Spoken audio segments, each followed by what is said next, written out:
All right, let's do some more everybody code. So what is going on here? Mail patterns. We insert tokens.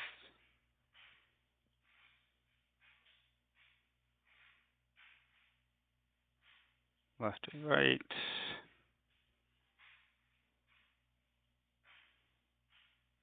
See.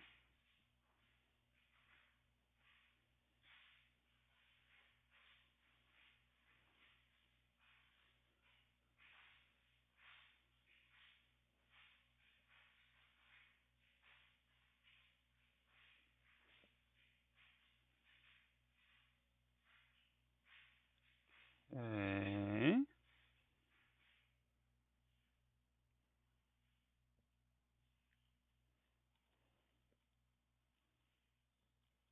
E2.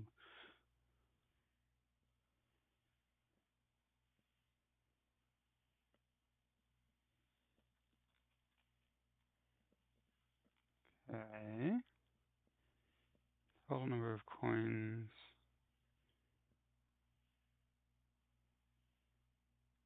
See.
Rusty.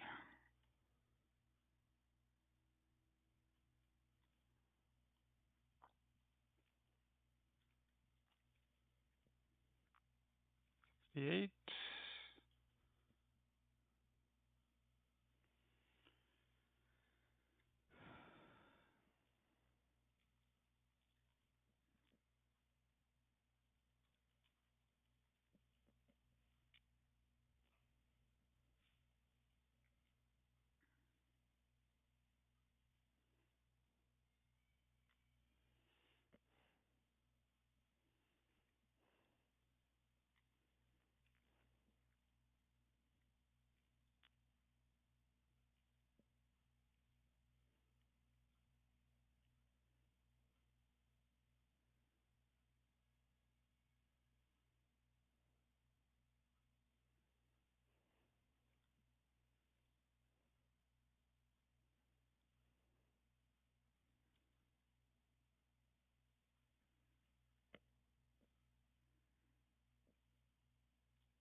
Okay. 44. Okay.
Okay.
Okay, that is all of the parts.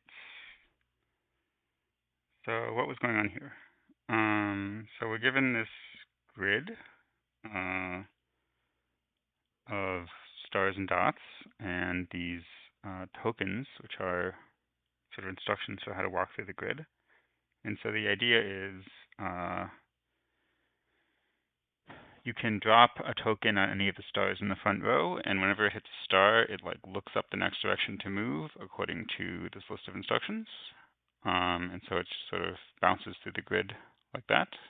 And so in part 1, you're supposed to just take the given grid and the given tokens and like, sort of drop first token here, second one here, and so on, and figure out the score. So there's some scoring mechanism which is based on your input and output slot, which is like output times 2 minus input.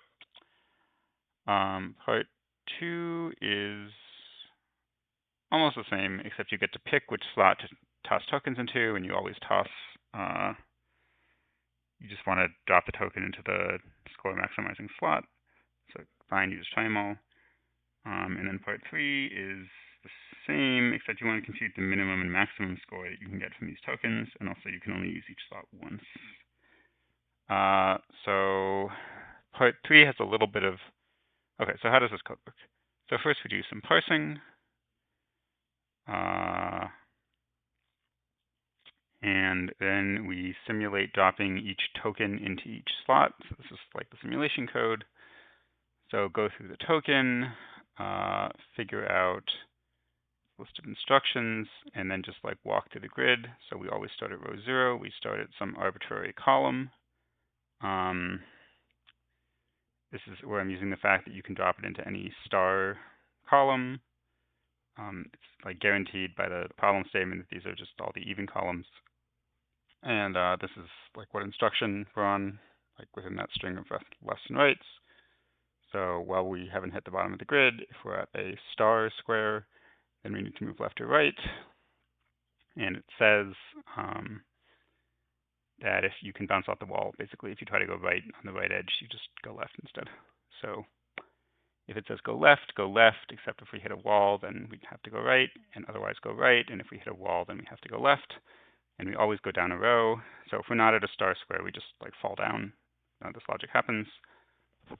And then at the end, we are, at the final row, we're at some output slot, and our score is twice the output slot. So this is all kind of 0 indexed, and the scoring is 1 indexed, so that's why I have a +2 here. And we subtract out the input slot.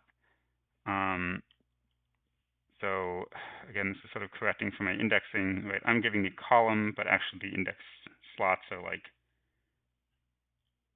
according to me, this is column, well, that's a bad example. According to me, this is column 4, but it's actually input slot 3, which is 4 over 2 plus 1. Because the input slots are only every other column, but also I've like doubled, and so that's why I divided by 2, and then +1 is correcting for 0 indexing. So anyway, that's the score. So then in part 3, I like pre-compute all the scores, like for each token, what would its score be if it's dropped in this slot? And then we can do a little DP, dynamic programming, memorization, to figure out, to deal with the constraint that we can only drop 1 token in each slot. So this function is supposed to say what is the best score that I can get given that I'm on token I, I've already dropped the first I tokens, and I've already used these slots. So what you can do is just go through all the slots. If you haven't used the slot yet, figure out what the score would be, and then figure out your sort of best possible score if you drop this token in this slot, and then you drop the remaining tokens in the remaining slots. It asks for both the best and the worst possible score. So if do best is true, then we're getting the best score. We want the max. If do best is false, we want the min. Similarly, like the identity for max is 0, and the identity for min is infinity. Okay, and then whatever slot was the best, sort of taking this whatever happens later into account is going to be the best answer. And then we memoize it to make it fast. So we print the worst possible score and the best possible score. And that is it. And this is pretty efficient because we only have 6 tokens and 20 slots. So, you know, even whatever, the state space here is not that big. Even if we did something totally naive and like there's 6 tokens, they can only drop in 20 slots, so that's at most 64 million options, and the DP is going to cut it down a bit more than that. So that is it for this day.